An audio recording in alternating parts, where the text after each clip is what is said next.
काय तर मुंबई महापालिकेची यंदाची निवडणूक ही न भूतो न भविष्यती अशा स्वरूपाची होणार आहे यात काही शंका नाही। कारण अनेक प्रश्न निर्माण झालेले आहेत। दोन्ही ठाकरे बंधू एकत्र येणार का, भाजप स्वबळावर लढणार की शिंदेंना सोबत घेणार, किंवा महाविकास आघाडी टिकणार की फुटणार।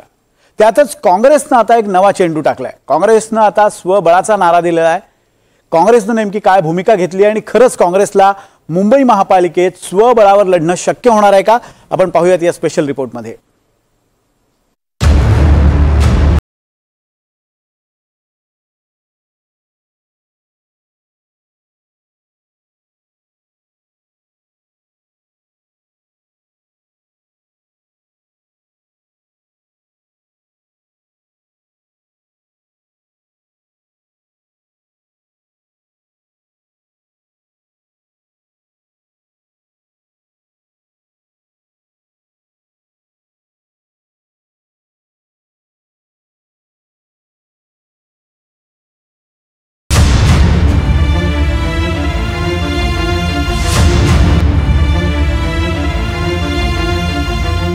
दोन दृश्य मुंबई महापालिका निवडणुकीमध्ये निर्णायक ठरणारी दृश्य आहेत। मराठीच्या मुद्द्यावर मनसेने मीरा रोडमध्ये परप्रांतीयांना केलेली मारहाण आणि मराठीच्या मुद्द्यावर एकत्र आलेले उद्धव ठाकरे आणि राज ठाकरे। शिवसेना मनसेचंच राजकारण फक्त या दोन दृश्यांभोवती फिरत नाहीये, तर प्रत्येक पक्षाचा या दृश्यांकडे पाहण्याचा आपापला चष्मा आहे। विधानसभा निवडणुकीपर्यंत मविया म्हणून एकाच टेबलावर बसून चर्चा करणारे आता मात्र वेगवेगळे झाले। मुंबईमध्ये ठाकरेंच्या शिवसेनेनं स्वबळावर लढावं असं म्हणत संजय राऊतांनी डिसेंबरमध्येच बॅटिंग सुरू केली होती। आता काँग्रेसनेही स्वबळाची भाषा सुरू केली आहे। नाही, हे बघा, इंडिया आघाडी जी आहे ते आहे आणि ती कायम राहणार। जसं संजय राऊतजी म्हणत आहेत की कार्यकर्त्यांचं असं मन आहे की हे जे छोटी निवडणूक आहेत ते स्वबळावर लढायचं, आणि आमचीही कार्यकर्त्याची तशीच मागणी आहे की हे जे निवडणुका येणार आहे ते स्वबळावरती लढलं तर चांगलं प्रदर्शन दोन्ही पक्षाचं होईल। म्हणजे आपण स्वतंत्रपणे लढण्यासाठी पूर्णपणे तयार आहात? नाही, शेवटी याचा निर्णय कोण घेणार आहे? वरिष्ठ लोक घेणार आहे। पण आमची सगळ्यांची मागणी हीच असणार आहे की हे निवडणुका स्वबळावरती लढलं पाहिजे, कारण याचे ते पक्षही वाढणार आणि सीटही वाढणार।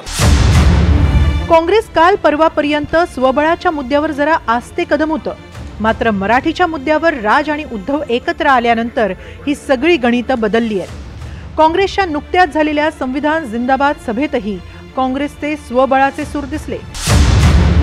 मराठी बोलता येत नाही म्हणून कुणाला मारझोड कराल तर काँग्रेस अशा लोकांसोबत उभी राहू शकत नाही असं असलम शेख म्हणाले।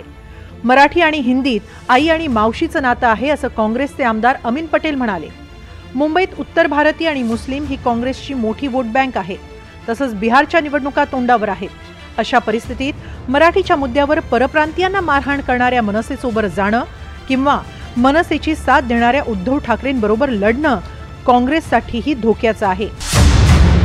मुंबईतल्या मुस्लिम वस्त्यांनी काँग्रेसला कायम आधार दिलाय, त्यामुळे मुस्लिमांना आव्हान देणाऱ्या नेत्यांवरही काँग्रेसचे नेते तोंडसुख घेताना दिसतायत।